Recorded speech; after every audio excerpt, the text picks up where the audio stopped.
Welcome to Live TV. Shocked. Trump allies blasted the impeachment would create an even more polarized nation. These days, the tension of the impeachment inquiries has been hot more than ever. The House of Democrats keep pushing the impeachment as fast as possible.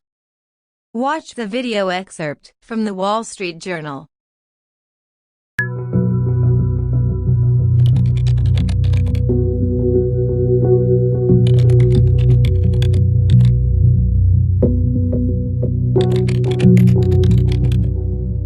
Caution. A memorandum of a telephone conversation is not a verbatim transcript of a discussion. The text in this document records the notes and recollections of Situation Room duty officers and NSC policy staff assigned to listen and memorialize the conversation in written form. The United States has been very, very good to Ukraine. I wouldn't say that it's reciprocal necessarily, because things are happening that are not good, but the United States has been very, very good to Ukraine. Yes, you are absolutely right. Not only 100%, but actually 1,000%. And I can tell you the following. And in the return, Republicans vocally defended President Trump on Sunday morning during sometimes combative interviews after a whistleblower complaint centered on his interactions with Ukraine's leader contributed to Speaker Nancy Pelosi's announcement of an impeachment inquiry. Rudy Giuliani, Trump's personal attorney, told ABC's George Stephanopoulos that the complaint is hearsay and unreliable. "I am defending my client the best way I know how," he said. "This is not about getting Joe Biden in trouble. This is about proving that Donald Trump was fragged by the Democrats."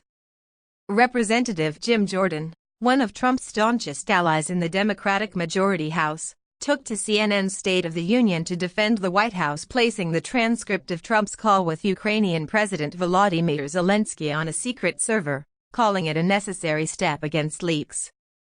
Jordan also defended the contents of the call, in which Trump tried to persuade Zelensky to investigate former Vice President Joe Biden and his son Hunter Biden. "That doesn't alarm you?" CNN's Jake Tapper asked Jordan, who responded, "It's not okay because he didn't, but he didn't do that." When Tapper referenced the White House summary of the call backing up the CNN host's characterization of it, Jordan responded, "You guys don't read things in context." And Senator Lindsey Graham, one of Trump's most vocal defenders in the Senate, said on CBS's Face the Nation that he has zero problems with the call. Reminded by host Margaret Brennan that the whistleblower complaint, which Graham called hearsay, is based on information the person obtained from White House officials, Graham said the focus should be on finding out who the officials were. Talking about the whistleblower, Graham asked, "Who are these people, and what are they up to?" Senator Chris Murphy told Brennan, "Rudy Giuliani is attempting to speak for the United States government. You can understand how the Ukrainians are confused when the personal attorney for the president is coming to them asking them to help destroy one of his political rivals," he added. A highly polarized nation is about to face a new test, impeachment. In almost 3 years since President Trump was elected, the nation has seen its schisms grow deeper and more jagged. It's a change that has been propelled mainly by the president's words and actions, but also by the fervor of his critics. Now, the question is whether there is any possibility of impeachment inquiries revealing new information so damning that it transcends partisan allegiances and creates the beginnings of consensus, or whether the battle lines will be drawn more boldly.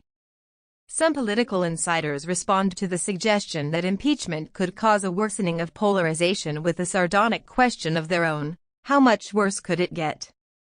Will it make it much worse? "I doubt it," said GOP strategist Matt Mikowiak. "The country is very divided now. Opinions on impeachment will break down along the same lines as opinions of Trump do. Only if the numbers are different will it make a measurable difference." Trump critics would argue that it is superfluous to fret about the polarizing effects of impeachment proceedings. Nothing, they say, could be more polarizing than the president's behavior, which has included telling non-white congresswomen to go back to where they came from, as well as frequent volleys of name-calling against the media, his political opponents, and even some former members of his administration. Other experts say there is a possibility however slight, of impeachment, blurring the nation's partisan lines. The defense of Trump by elected Republicans regarding the most recent revelations: the president was shown to have pressured the president of Ukraine to investigate 2020 Democratic frontrunner Joe Biden has not been as vigorous as during some earlier controversies. On Friday night, The Washington Post and The New York Times reported more damaging stories for Trump. The former reported he had told Russian officials during a 2017 Oval Office meeting that he was not concerned about the Kremlin's interference in the 2016 U.S. election. The latter asserted that the White House had restricted access to reconstructed transcripts of phone calls Trump had with Russian President Vladimir Putin and members of the Saudi royal family. Could Republicans finally reach some kind of breaking point with Trump? Maybe. If the impeachment process is done properly, which I believe it will be, I do not see it increasing polarization at all, said Alan Lichtman, a history professor at American University and the author of a 2017 book making the case for Trump's impeachment. In fact, it might slightly decrease polarization because some of Trump's supporters might come to feel it is just not worth standing up for him anymore. Any signs of that kind of movement are slight for the moment. Representative Mark Hamadeh on Friday became the first GOP member of Congress to support an impeachment inquiry over the Ukraine revelations, though he made clear he was backing the process, not the actual act of impeaching the president. Rep. Justin Amash was still a member of the Republican Party when he said in the aftermath of former special counsel Robert Mueller's report that the president had engaged in impeachable conduct. Amash subsequently left the GOP in protest of Trump's conduct. However, there has been a notable uptick in support for impeachment in at least one poll conducted since the Ukrainian revelations emerged. A NewsHour Marist survey conducted on September 25 found 49% of adults nationwide in favor of the start of an impeachment inquiry into Trump, while 46% were against it. Even at the height of the storm over the Mueller report, a significant majority of Americans were against impeachment proceedings, according to numerous polls.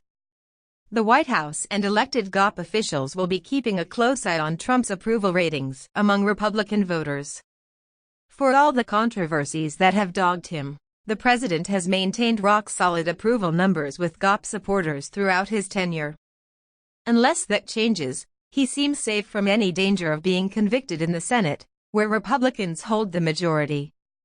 When it comes to partisan division, Boston University professor Tobe Berkowitz suggested it would only get worse if Trump were ultimately removed from office, in which case, the professor said, you would hear from his supporters that this was a coup d'etat in America. But short of that denouement, Berkowitz expected the GOP line to hold.